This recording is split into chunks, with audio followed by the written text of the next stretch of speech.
evening, survivors. This is Alex Reed with Station 103.7, your lifeline in a world turned upside down. Tonight, I bring you a story from one of America's largest stadiums, a concert that turned into a nightmare. What began as a night of music and celebration ended in chaos and bloodshed. Stay with me as we uncover the harrowing events of the zombie attack at Silverstone Stadium. It started as an ordinary evening. Silverstone Stadium, one of the largest venues in the United States, was filled to capacity. Tens of thousands of people had gathered for what was supposed to be the most memorable night of their lives. A massive concert featuring some of the biggest names in the music industry. The excitement in the air was palpable. Families and friends stood shoulder to shoulder, eagerly awaiting the opening act. The smell of popcorn and hot dogs wafted through the air, mingling with the buzz of conversation and laughter. As the lights dimmed and the first notes rang out across the stadium, the crowd erupted in a deafening cheer. The sound of thousands of voices singing along created a wave of energy that rippled through the stands. Massive LED screens projected larger-than-life images of the band, while bright, colorful lights danced across the arena. It was a night that promised pure euphoria, but as the music soared and the crowd reveled in the moment, something far more sinister was brewing beneath the surface. Amid the sea of waving hands and swaying bodies, there were shadows moving in ways that didn't belong, subtle, almost imperceptible at first. No one noticed the lone figure near the front row clutching their chest as they staggered backward. It wasn't until they collapsed that a few concertgoers nearby began to take notice. Initially, it seemed like a simple medical emergency. A few people around the fallen individual tried to help, waving frantically for security. The music drowned out their cries, and for those farther back in the crowd, the incident was invisible.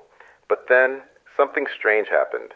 The person who had collapsed suddenly rose, their movements jerky and unnatural. Their eyes, once filled with life, now held an empty, vacant stare. Before anyone could react, chaos erupted. The infected individual lunged at the nearest concertgoer, biting down with a force that caused a blood-curdling scream. Those closest to the scene scrambled backward, pushing into others in a desperate attempt to get away. The infection spread quickly, each new victim turning almost instantly.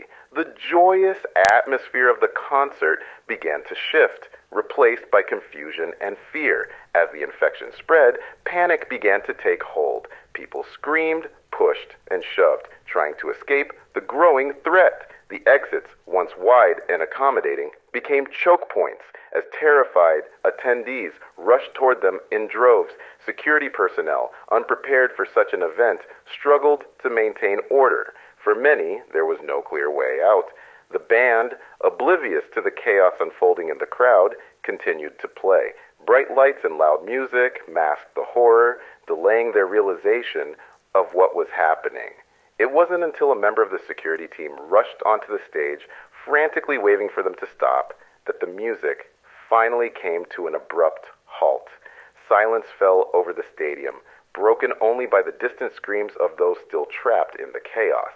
In that moment of silence, the gravity of the situation became clear.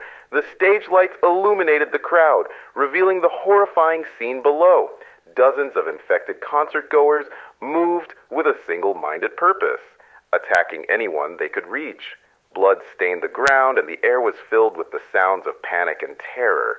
Stay tuned as we unravel the chilling moments that followed, the fight for survival, the heroism of a few brave souls, and the intervention that turned the tide. But remember, survivors, this story isn't just about the chaos. It's about the hope that emerged when humanity was put to the test. Tonight, we'll relive the harrowing events of the zombie outbreak at Silverstone Stadium, a night no one could have foreseen, and no one will ever forget. As the night wore on, a sense of growing dread began to ripple through pockets of the crowd. To many, it still appeared to be an isolated incident. A few people fainting or feeling unwell, But those closest to the unfolding horror knew something was terribly wrong. Amid the cacophony of music and the dazzling lights, a silent nightmare was spreading. Near the main exit, a security guard named Ethan tried to maintain order. He was a veteran at handling large events, having worked dozens of concerts and sports games at Silverstone Stadium. But tonight was different. The crowd was becoming increasingly frantic, and calls for backup crackled through his radio. He could see concert-goers pushing and shoving, some shouting about people collapsing in the center of the crowd. Ethan's instincts kicked in. He grabbed his radio and called out, "We need medics near Section B, fast!" Something's not right here. But the response was delayed. The sheer volume of the crowd and the blaring music made communication difficult, and before long, Ethan realized that this was no ordinary medical emergency. As he moved closer to the chaos, he saw a horrifying sight. People attacking each other, not out of panic, but with a savage, inhuman hunger. Meanwhile, near the front row, a die-hard fan named Mia found herself trapped. She had come to the concert with two of her closest friends, excited to see her favorite band perform live for the first time. But now, everything was spiraling out of control. She clutched her friend's hand tightly, trying to push their way toward the barricades. "Stay close!" she shouted, her voice barely audible over the fading music and rising screams. Panic gripped Mia as she noticed something strange. One of her friends had a small cut on their arm, likely from being jostled in the chaos. "You okay?" she asked, concern etched on her face. Her friend nodded weakly, but Mia couldn't shake the growing fear in her gut. She had heard strange stories about infections spreading through bites or wounds. She didn't know if those stories were real, but tonight she wasn't willing to take any chances. On the opposite side of the stadium, a journalist named Rachel had been covering the concert for a local news outlet. What had started as a fun assignment had quickly turned into something far more dangerous. With her camera in hand, she captured footage of the chaos unfolding. She had no idea what was happening, but her instincts as a reporter told her that this was something the world needed to see. Rachel ducked behind a row of seats, her heart pounding as she recorded the scene. People were running in all directions, some tripping and falling in the mad rush to escape. She whispered into her microphone, "This is Rachel Lopez, reporting live from Silverstone Stadium. We don't know what's happening, but people are panicking. There are reports of concert-goers collapsing and..." She paused, catching sight of something in the distance. "Oh my God, they're attacking each other." While most people were trying to escape, one of the band members, Jason, had a different reaction. At first, like everyone else, he had been in shock. He had fled backstage, thinking only of his own safety. But as he looked out from behind the curtain and saw the chaos spreading, something inside him changed. He couldn't just stand by and watch people suffer. He grabbed a nearby fire extinguisher, determined to help in any way he could. Jason rushed back toward the stage, using the extinguisher to create a temporary barrier between the fleeing concert-goers and the advancing infected. "This way!" he shouted, waving people toward a side exit. His bravery inspired a few others, who joined in to help guide survivors to safety. As the infection continued to spread, more and more people realized they were in grave danger. The problem was that many had no idea where to go. The infected concert-goer who had initially collapsed was now fully turned, lashing out at anyone nearby. Every time someone was bitten or scratched, they too succumbed to the virus within moments. The sheer noise of the concert had delayed people's awareness of the threat, even as screams began to rise above the music. It took precious minutes for everyone to comprehend the full scale of the danger, and by then, it was too late for many. Amid the chaos, Ethan, the security guard, made a crucial decision. He grabbed his radio once again, shouting, "We're locking down the main exits. Everyone, head to the side gates." He knew it was a desperate move, but it was their only hope of containing the outbreak. Mia's heart raced as she and her friends tried to move toward one of the side exits, but the throng of people made it nearly impossible to make any real progress. All around them, the crowd was in a state of pure chaos. People were pushing and shoving, desperate to escape. Screams filled the air, and Mia couldn't tell where they were coming from anymore. Her injured friend stumbled, nearly falling to the ground. "Come on, we can't stop now," Mia urged, pulling them back to their feet. She looked around frantically, trying to spot any clear path they could take. But everywhere she turned, there were more obstacles, more infected. Meanwhile, Rachel, the journalist, kept recording everything she could. Despite her fears, she knew this was a story that needed to be told. She ducked low, staying out of sight, and whispered into her microphone, "The exits are blocked. People are panicking. There's nowhere for them to go. And the infected, they're spreading faster than anyone can react." Rachel's voice trembled as she continued, "If anyone sees this footage, please, stay away from Silverstone Stadium. We don't know what this is yet, but it's spreading fast. We need help." At that moment, she spotted a security team member, Ethan, waving people toward a less crowded side exit. Summoning her courage, she made her way toward him, hoping that following his lead might offer a way out. On the other side of the stadium, Jason, the band member, continued to help survivors. He had managed to guide a small group to the edge of the stage, but they were still far from safety. He glanced at the fire extinguisher in his hand. It was nearly empty now. He needed a new plan, fast. Jason turned to the group of survivors. "We need to keep moving. If we stay here, we're sitting ducks. Follow me. I know a way to the maintenance corridors." The group hesitated for a moment, but Jason's determination gave them some hope. One by one, they followed him as he led them toward a backstage entrance. As they entered the darkened corridors, Jason whispered, "Stay close and stay quiet. We don't know how many of them are in here." Back in the main area, the situation had worsened. The infected moved quickly now, targeting clusters of survivors who were too slow to escape. Each attack added to their numbers, making it harder for anyone to break through the chaos.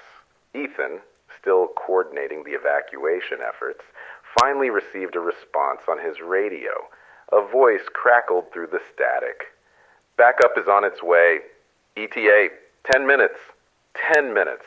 It might as well have been an eternity." Ethan knew they didn't have that kind of time. He looked around at the terrified faces of those he was trying to protect. He couldn't give up now.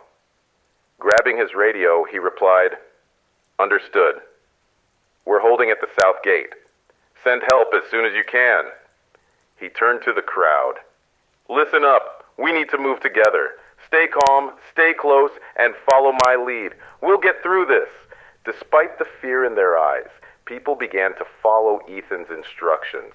His calm, authoritative tone gave them a shred of hope, something to cling to in the middle of the nightmare. Meanwhile, Mia and her friends had managed to reach the edge of the crowd, but just as they thought they might have found a way out, a new wave of infected appeared, blocking their path. Mia's injured friend stumbled again, this time falling hard to the ground. "No!" Mia cried, dropping to their side. She could see the fear in their eyes, the fear of what might happen if they couldn't keep moving. But before she could do anything else, Jason and his group emerged from the maintenance corridor nearby. Spotting Mia and her friends in trouble, Jason didn't hesitate.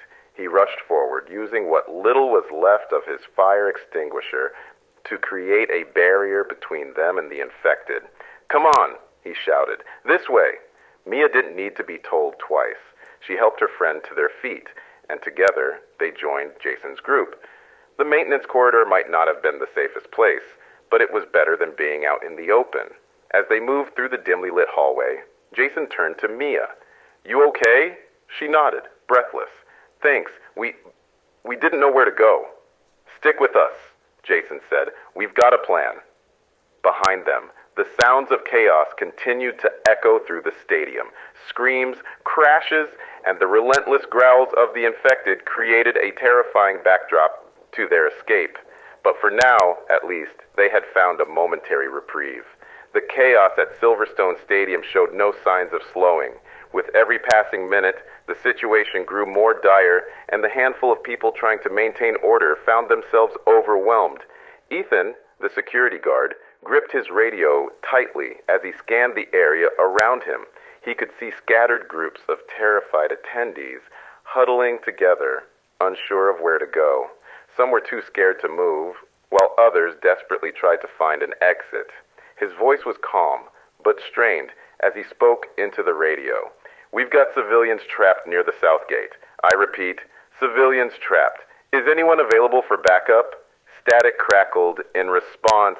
There was no answer. Ethan cursed under his breath. He knew that waiting for help might not be an option. Time was running out, and the infected were closing in on every side.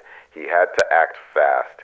Taking a deep breath, he began shouting directions to the people nearest him. "Everyone, stick together. Head toward the side gate. Don't break formation. Stay close." But even as he tried to coordinate the group, he couldn't ignore the grim reality. Without reinforcement, it was only a matter of time before they were overrun. On the other side of the stadium, Mia, the diehard fan, was facing her own struggle. Her friend, who had been bitten earlier, was growing weaker by the second. "We have to keep going," Mia urged, half carrying her friend as they stumbled through the crowd. Her heart pounded in her chest as she glanced over her shoulder. The infected weren't far behind. Her friend looked up at her, their eyes filled with fear. "Mia, I can't make it. You have to go."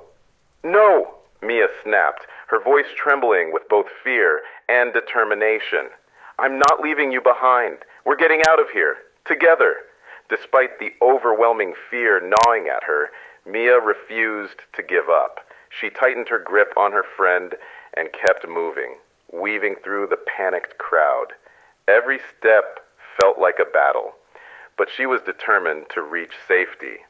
Meanwhile, Rachel, the journalist, had found a temporary hiding spot beneath the bleachers. Her hands shook as she clutched her phone, recording the scene before her. The footage was chaotic. Screaming concert-goers, bodies on the ground, and the relentless advance of the infected. She knew that if she made it out of this alive, the world needed to see what had happened here. But as she recorded, a sudden thought struck her. What if she didn't make it out? What if this was her last story? Tears welled up in her eyes as she switched her phone to voice recording mode and began speaking softly. "Mom, Dad, if you're hearing this, I'm sorry. I came here to cover a concert, and, things went bad. Really bad. I don't know if I'm going to make it, but I want you to know I love you." Her voice cracked as she continued. "Please, stay safe. Stay away from the stadium, and if I don't come back, just remember me." Rachel ended the recording, wiping her eyes. She couldn't afford to lose focus now. She had to find a way out. As if things couldn't get any worse, a new, heart-wrenching cry pierced the air, a child's voice. Ethan, still leading a group toward the side gate, stopped in his tracks. He turned, scanning the crowd for the source of the sound. "Help! Please, someone help me!" the voice called out again. There, in the middle of the chaos, stood a young boy, no older than 8. He was alone, his eyes wide with terror, as the crowd surged around him. Ethan didn't hesitate. "Stay here," he barked to the group he was leading. "I'll be right back." Ignoring the danger, Ethan sprinted toward the boy. He dodged and weaved through the frantic masses, his heart racing. When he finally reached the child, he knelt down, speaking in the calmest voice he could muster. "Hey, buddy, it's gonna be okay. I've got you." The boy clung to Ethan, tears streaming down his face. "I lost my mom," he sobbed. "I don't know where she is." "We'll find her," Ethan promised, though he had no idea how. Right now, the only thing that mattered was getting the boy to safety. He lifted the child into his arms and began making his way back to the group. But as they moved, the infected drew closer. Ethan could hear their guttural growls and the terrified screams of those caught in their path. His grip tightened on the boy. Almost there. He muttered under his breath, "Just a little further." By some miracle, they made it back to the group. Ethan set the boy down and turned to the others. "We're moving, now." Mia and her friends had also reached the outskirts of the crowd. They could see the side gate in the distance, but between them and safety lay a growing horde of infected. Mia's heart sank. There were too many of them. How were they supposed to get through?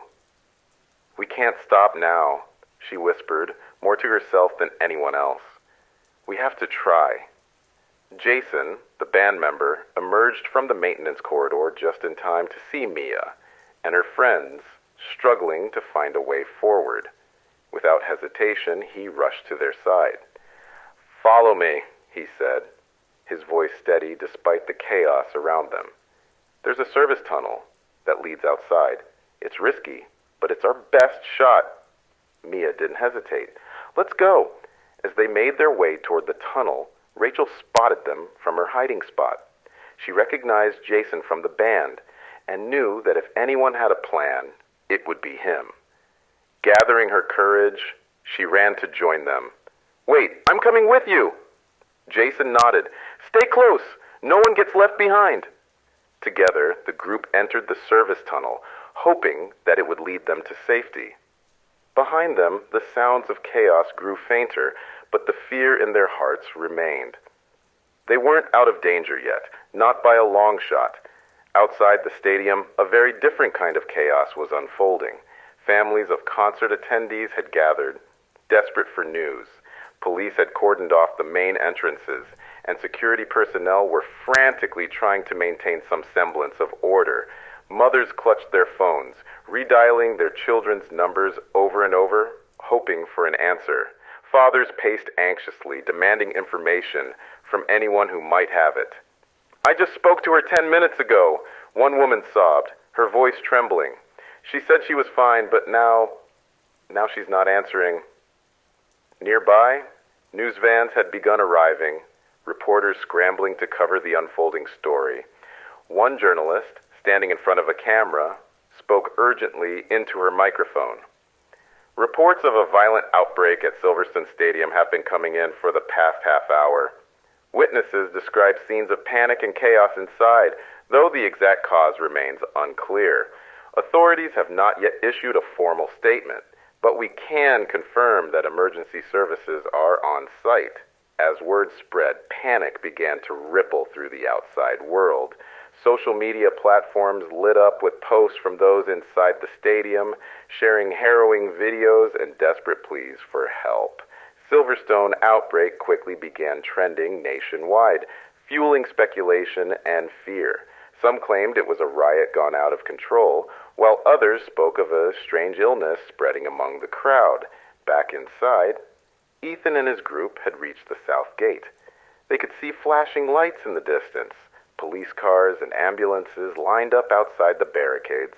Relief washed over some of the survivors, but Ethan knew they weren't safe yet.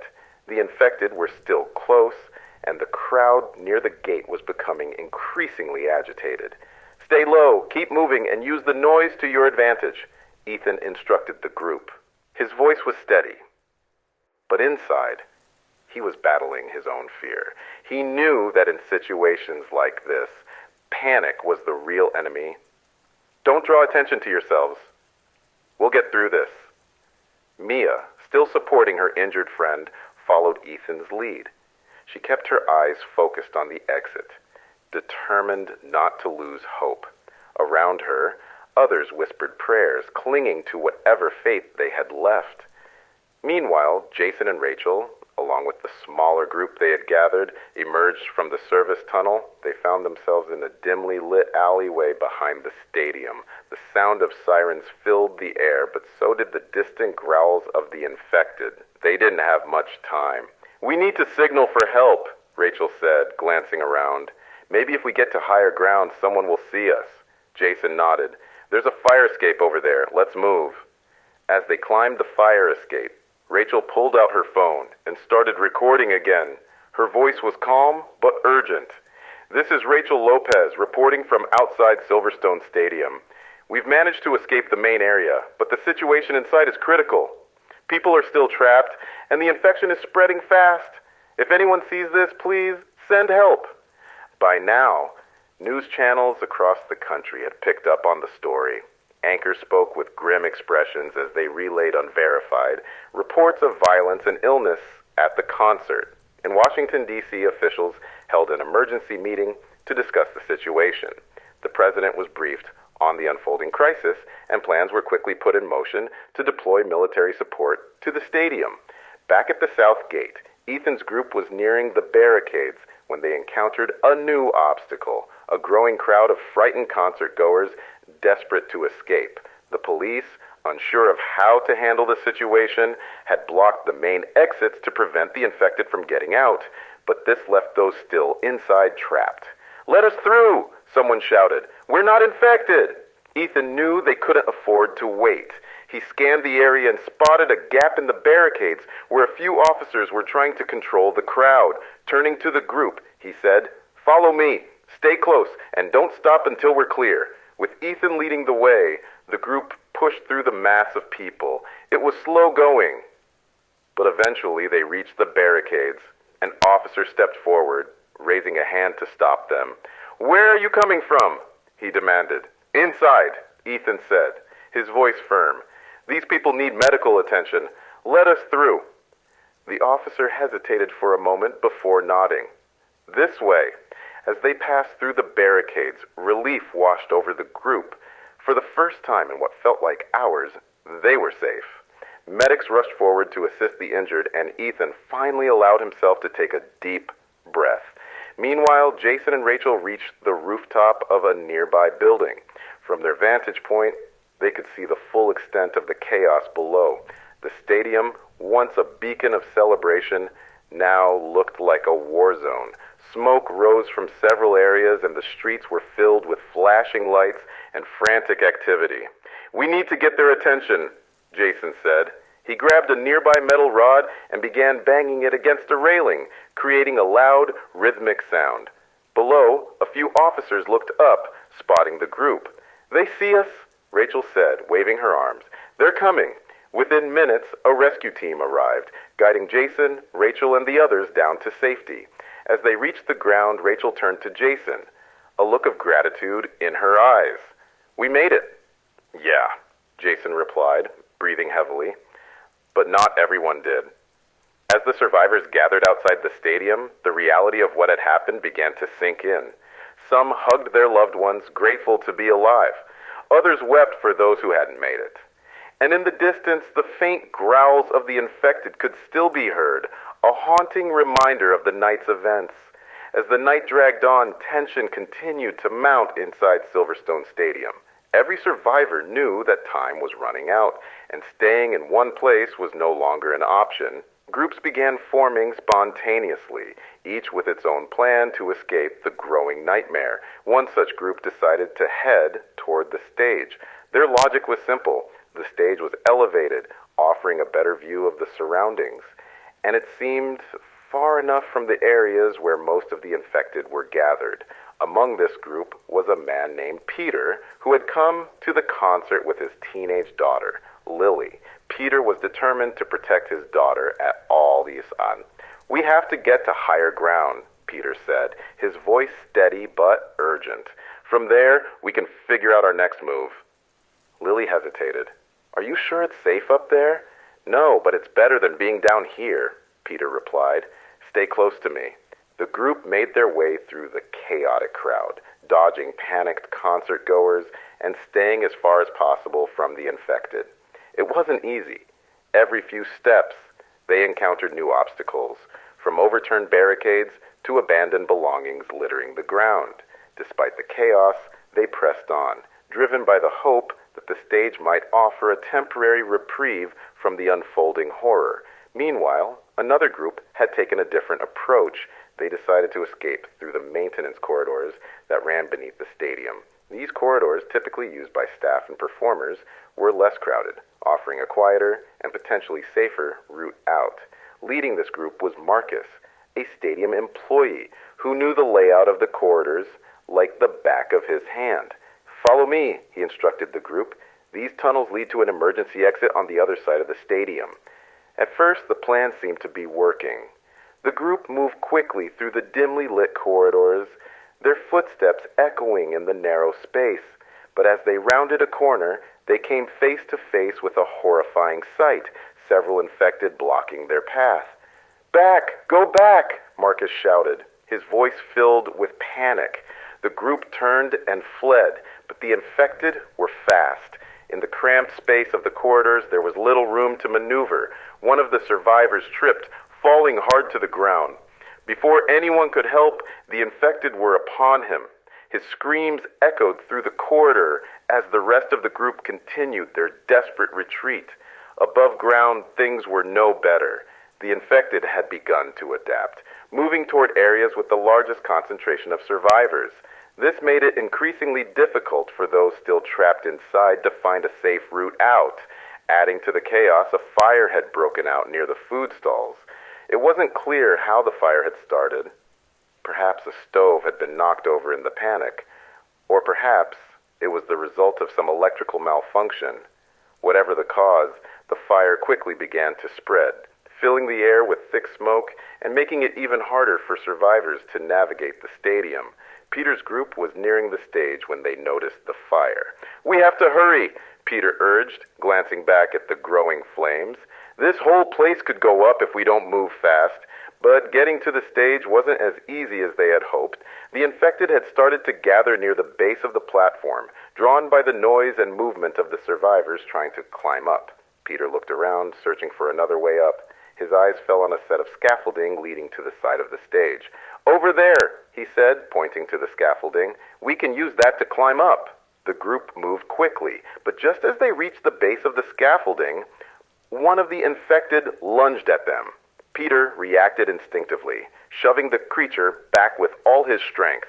"Go! Climb!" he shouted, holding off the infected long enough for the others to start climbing. Meanwhile, back in the corridors, Marcus and the remaining survivors had found a temporary refuge in a small storage room. They barricaded the door with whatever they could find, but they knew it wouldn't hold for long. "We're trapped," one of the survivors said, his voice filled with despair. "There's no way out." "There has to be," Marcus replied, though he wasn't entirely sure he believed it himself. He pulled out his radio, hoping to contact someone on the outside. "This is Marcus, stadium staff. We're trapped in the maintenance corridors near Section D. We need immediate assistance. Does anyone copy?" Static filled the radio for several long moments before a faint voice responded. "Marcus, this is Ethan. I'm at the south gate with a group of survivors. Hang tight. We're working on getting people out." The response gave Marcus a small glimmer of hope, but he knew they weren't out of danger yet. The infected outside the door were relentless, pounding against the barricade with increasing force. It was only a matter of time before they broke through. Just as Peter's group reached the top of the scaffolding, a deafening crash echoed from behind.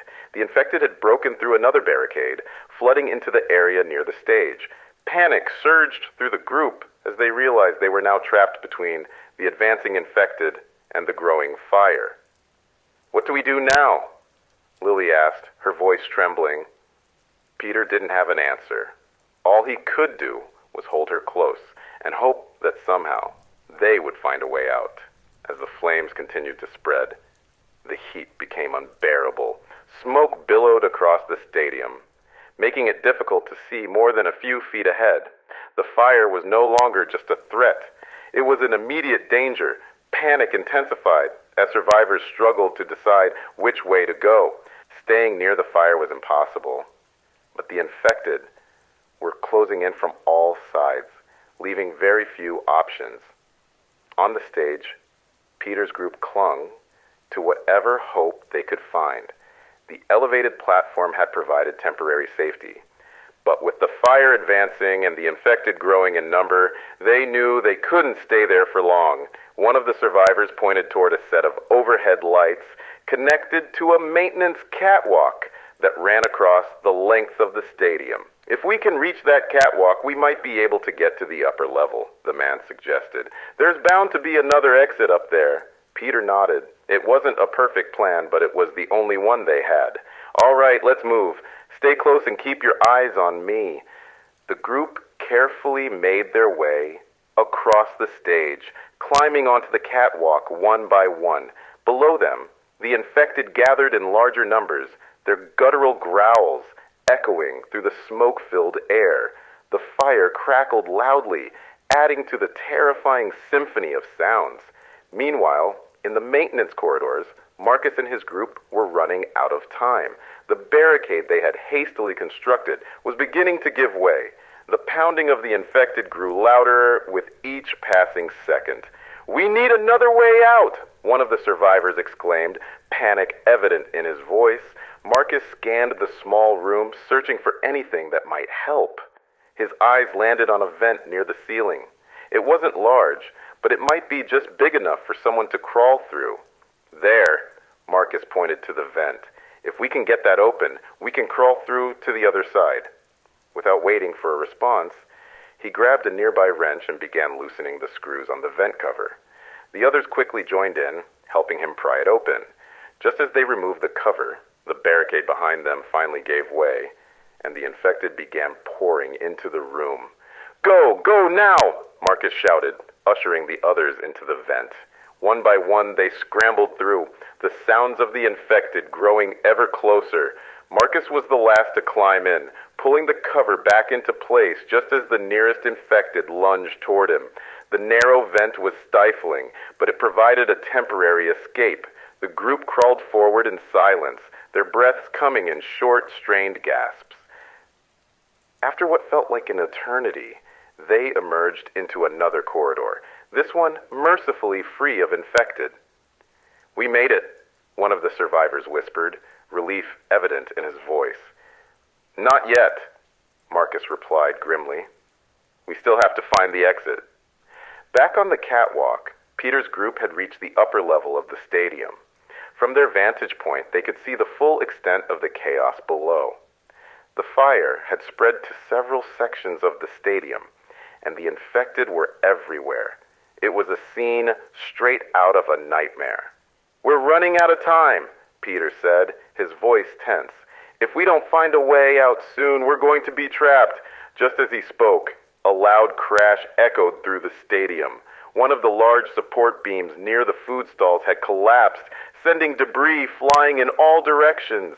The impact caused part of the upper level to shake, nearly throwing the group off balance.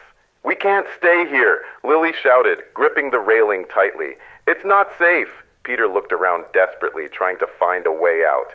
His eyes landed on an emergency exit sign near the far end of the upper level. "There, that's our way out." The group moved quickly, but just as they reached the emergency exit, a deafening crash echoed from behind. The infected were breaking through another barricade, and they were now heading straight for the upper level. "Keep moving," Peter urged, his heart pounding in his chest. He could feel the adrenaline surging through his veins as he led the group toward the exit. Meanwhile, Marcus and his group had finally found an emergency staircase leading to the outside. As they descended, they could hear the distant sounds of sirens. Help was finally on its way. But they weren't safe yet. The infected were still close behind, and every step felt like a race against time. By the time they reached the bottom of the staircase, the first rescue teams had arrived. Military vehicles surrounded the stadium, and soldiers were working to secure the perimeter. Medics rushed forward to assist the survivors, guiding them to safety. "We made it," one of the survivors whispered, tears streaming down their face. Marcus nodded, but his expression remained grim. He knew that while they had escaped, many others were still trapped inside. As Peter's group neared the exit, they could see the rescue teams waiting outside. Relief washed over them, but their relief was short-lived. Just as they were about to reach the door, a loud crash sounded behind them. One of the infected had managed to climb onto the upper level, and it was now racing toward them. "Go! Don't stop!" Peter shouted, pushing Lily ahead of him. They burst through the door, emerging into the cool night air. Soldiers immediately surrounded them, guiding them away from the stadium. Peter glanced back one last time, watching as the infected tried to force their way through the door, only to be stopped by the soldiers. "You're safe now," one of the soldiers said, his voice calm and reassuring. "We've got you." Peter nodded, pulling Lily into a tight embrace. They had made it out, but the nightmare of that night would stay with them forever. The atmosphere inside the underground parking garage was stifling, dimly lit and filled with the echoing sounds of terrified survivors. The place had become a last-ditch refuge for those still trapped inside Silverstone Stadium. But it wasn't safe, not for long. The infected were swarming the area, closing in from every entrance. Ethan, the security guard, stood at the front of a small group of survivors. His shirt was torn, and a streak of blood ran down his forehead, but he refused to give up. "We have to keep moving," he said, his voice hoarse but determined. "If we stay here, we're sitting ducks." A few feet away, Jason, the band member who had earlier guided survivors through the service tunnels, was rummaging through a storage locker. His eyes lit up as he found what he was looking for, a box of pyrotechnic gear left over from the concert. He quickly began setting up a series of fireworks and smoke canisters. "What are you doing?" Mia asked, still supporting her injured friend. Jason gave her a quick glance, a determined look in his eyes. "Creating a distraction. If I can lure the infected away, you might have a chance to reach the exit." "That's suicide!" Mia exclaimed. Jason shook his head. "It's the only way. Trust me, I'll be fine." Before anyone could argue further, Jason lit the first set of fireworks. Bright sparks erupted, and a loud whistle pierced the air, drawing the attention of the infected. The creatures turned toward the source of the noise, momentarily distracted by the bright lights and smoke. "Now's your chance! Go!" Jason shouted. Ethan didn't hesitate. "Move now!" he ordered, leading the group toward the far end of the garage, where the emergency exit was located. They moved quickly, trying to stay as quiet as possible, but the tension in the air was palpable. Every step felt like a gamble. Meanwhile, Jason continued to set off more fireworks, creating a chaotic scene that kept the infected at bay. He knew he couldn't hold them off forever, but he was determined to buy the others as much time as possible. His heart pounded in his chest, but he forced himself to focus. "Come on, you ugly bastards," he muttered under his breath. "Follow the light." As Ethan's group neared the exit, they heard a sudden commotion behind them. A woman holding a young child stumbled and fell. The infected, drawn by the noise, turned toward her. Ethan stopped in his tracks, his mind racing. He couldn't leave them behind, but going back meant risking the entire group. Before he could make a decision, the woman did something that left everyone speechless. She shielded her child with her body, buying him precious seconds to escape. "Go!" she shouted, tears streaming down her face. "Get my son out of here!"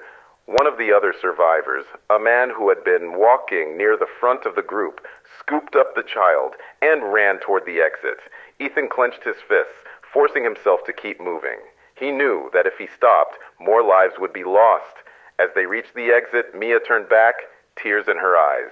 "We can't just leave them. We don't have a choice," Ethan snapped. "If we go back now, we'll all die. We have to keep moving." Reluctantly, Mia followed the group through the exit, her heart heavy with guilt. She couldn't shake the image of the woman sacrificing herself to save her child. It was a harsh reminder of the reality they were facing. Sometimes, even the bravest sacrifices weren't enough. Meanwhile, in another part of the stadium, Rachel, the journalist, was still documenting everything she could.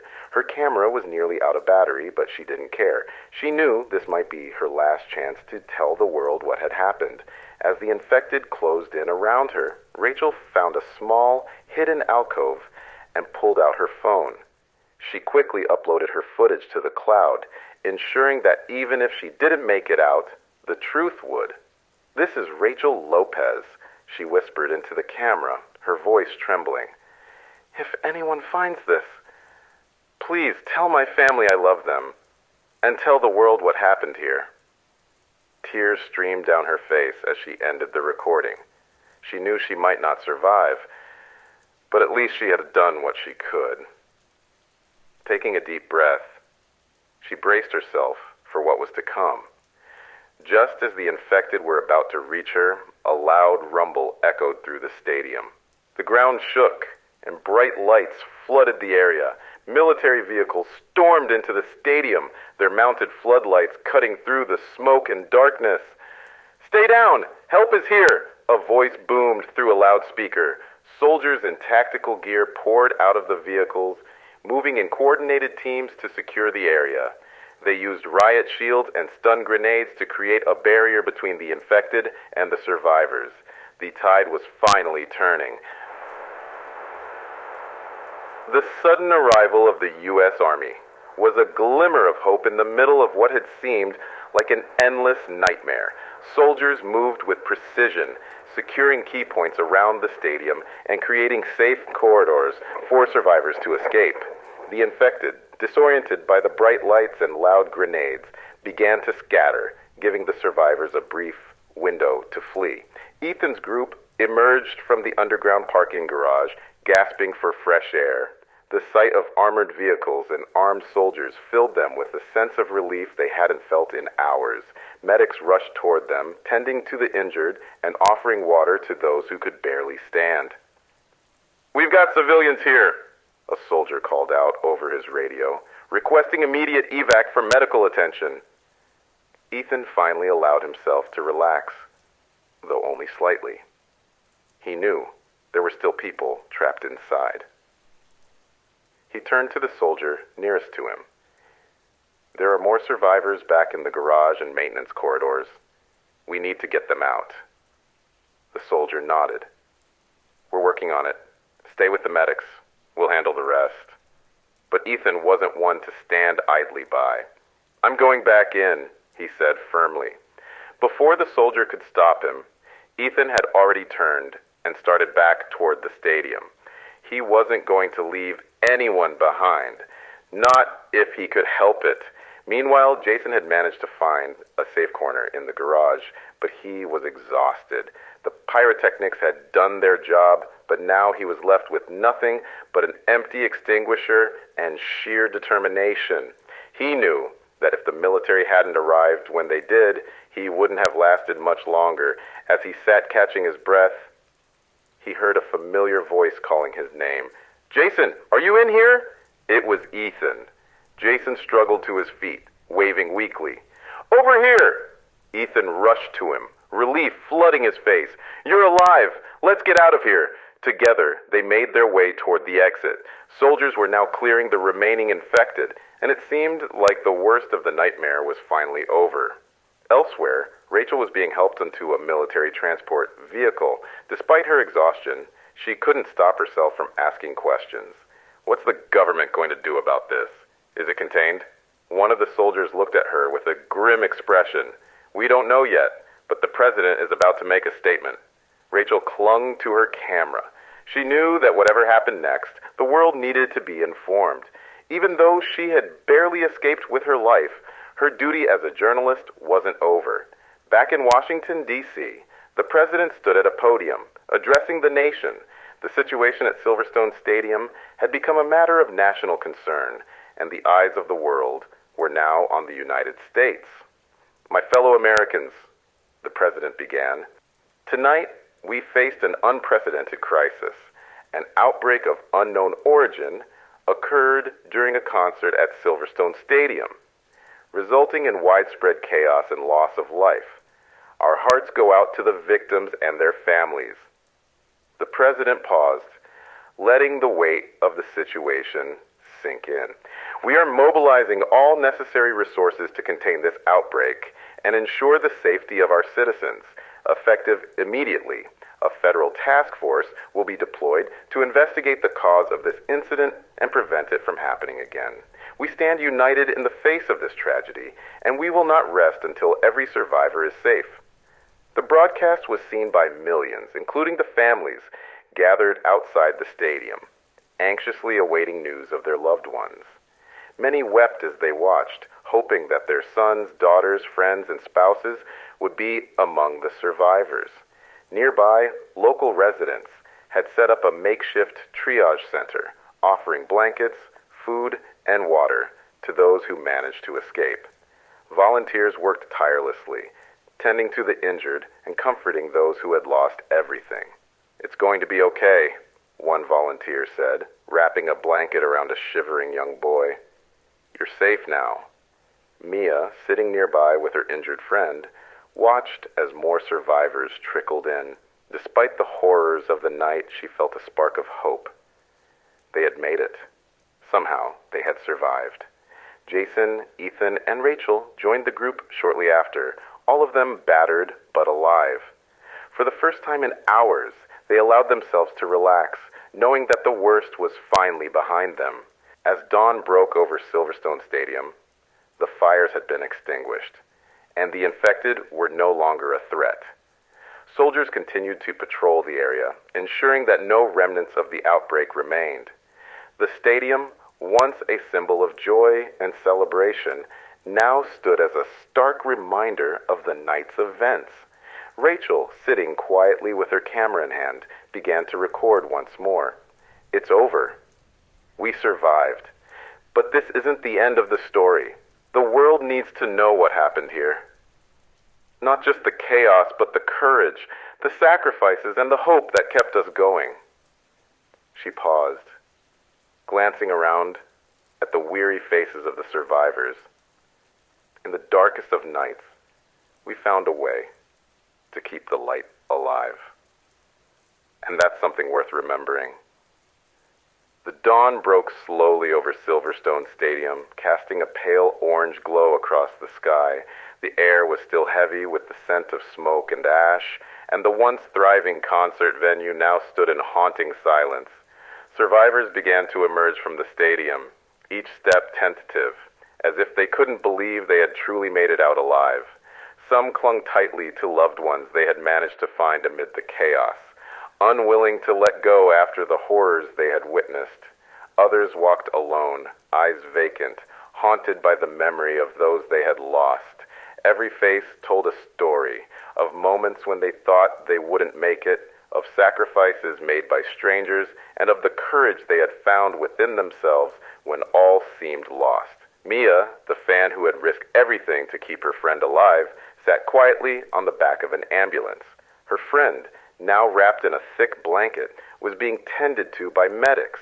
The wound was deep but treatable, and they had been assured it wasn't infected. Relief washed over Mia, but it didn't erase the pain of the night. She still remembered the mother who had shielded her child, giving her life so that her son could survive. That image would stay with her forever. Nearby, Jason leaned against a rescue vehicle. The former band member looked nothing like the confident performer who had taken the stage hours ago. His clothes were torn, his face smudged with dirt, and his body ached with exhaustion. But despite everything, he was alive. He had helped save lives, and that meant more to him now than any concert ever could. The screams, the fire, the infected, all of it felt like a distant nightmare, yet the weight of the night pressed heavily on him. Rachel, the journalist who had documented the entire ordeal, stood a few feet away, clutching her camera. Her fingers trembled slightly, but she forced herself to keep working. She had captured every crucial moment, the panic, the bravery, the sacrifices, and she knew the world needed to see it. This wasn't just a story. It was a testament to the resilience of the human spirit. Ethan, the security guard, was nearby, speaking with a group of soldiers. Despite the toll the night had taken on him, he refused to rest. His role wasn't over yet. He wanted to make sure that every last survivor was accounted for. He had done everything he could, leading groups to safety, fending off the infected, and keeping hope alive when it was in short supply. Now, as he looked at the weary survivors around him, he felt a mix of relief and sorrow. They had survived, but not everyone had been so lucky. As the morning sun rose higher, the area outside the stadium transformed into a makeshift relief center.